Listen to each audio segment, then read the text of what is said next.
Cinderella.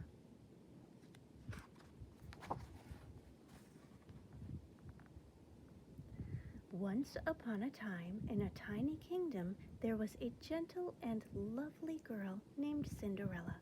She lived with her cruel stepmother and two ugly stepsisters. They were jealous of Cinderella's goodness and beauty and made her work night and day. The mice and the birds were Cinderella's only friends.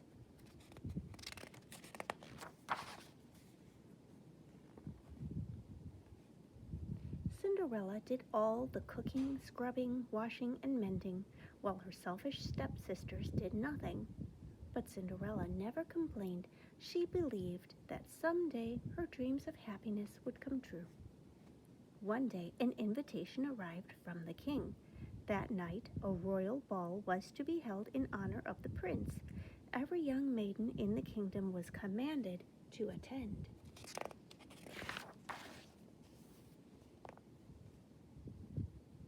Cinderella was very excited. That means I can go too. Her stepsisters just laughed, but the announcement said every maiden was to attend. Very well, Cinderella, you can go after you finish all your chores. Now, wash this slip for me. Mend these buttonholes. Where's my sash? Press this dress. Curl my hair. Oh, and find my fan.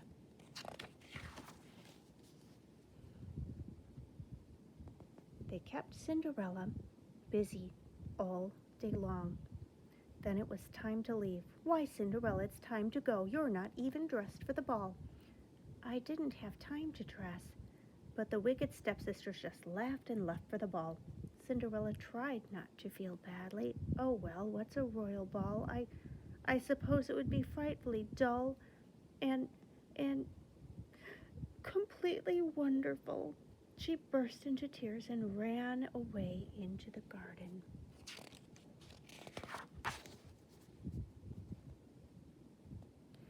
I thought someday my dreams would come true, sobbed Cinderella. Now I'll never get to the royal ball.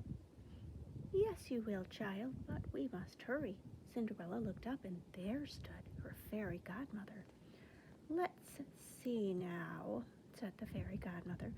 I'll need a pumpkin and some mice.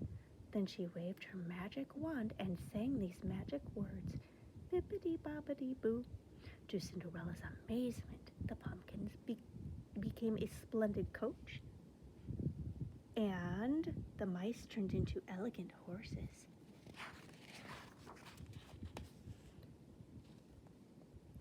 Oh, this is wonderful, cried Cinderella. But then she looked down at her rags. I need a coachman, of course, interrupted the fairy godmother. And she changed a horse into a coachman. Now, hop in, my dear, you mustn't be late. But don't you think my dress lovely, dear, began the fairy godmother. Then she looked again. Oh, good heavens, child, you can't go in that. Bippity-boppity, bippity-boppity-boo. And there stood Cinderella in the loveliest gown she had ever seen. On her tiny feet were delicate glass slippers. Cinderella was delighted. Oh, fairy godmother, it's like a dream come true. Yes, child, but like all dreams, it can't last forever.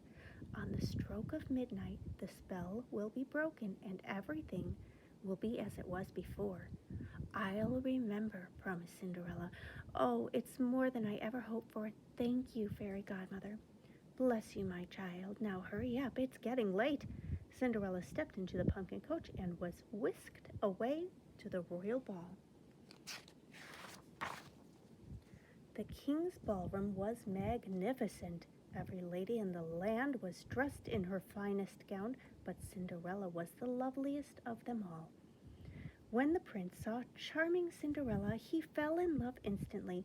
The duke said to the king, You see, your majesty, the prince has danced with that girl all evening. It looks like he has found the girl he wants to marry.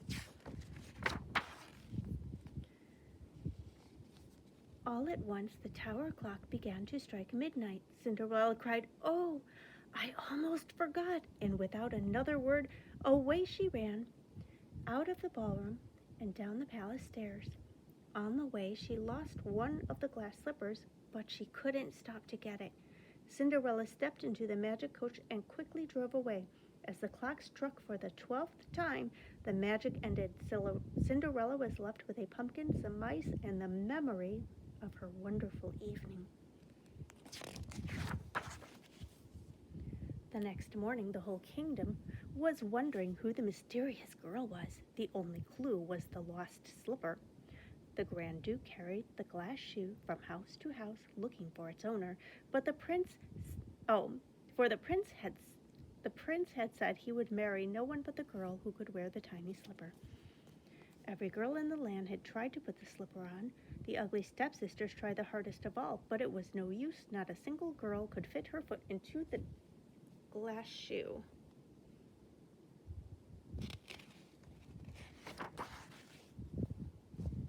And where was Cinderella? Locked in her room. The mean old stepmother was taking no chances that poor Cinderella would try on the slipper, but Cinderella's mice friends found the key and rushed it to the locked room. The Duke was just about to leave. Well, madam, if you have no other daughters, I bid you good day. Just then he heard a voice calling him. Please wait. May I try the slipper? It was Cinderella. Of course, said the Duke. Every girl must have a chance. Please sit down. He slid the glass shoe onto Cinderella's foot, and it fit perfectly.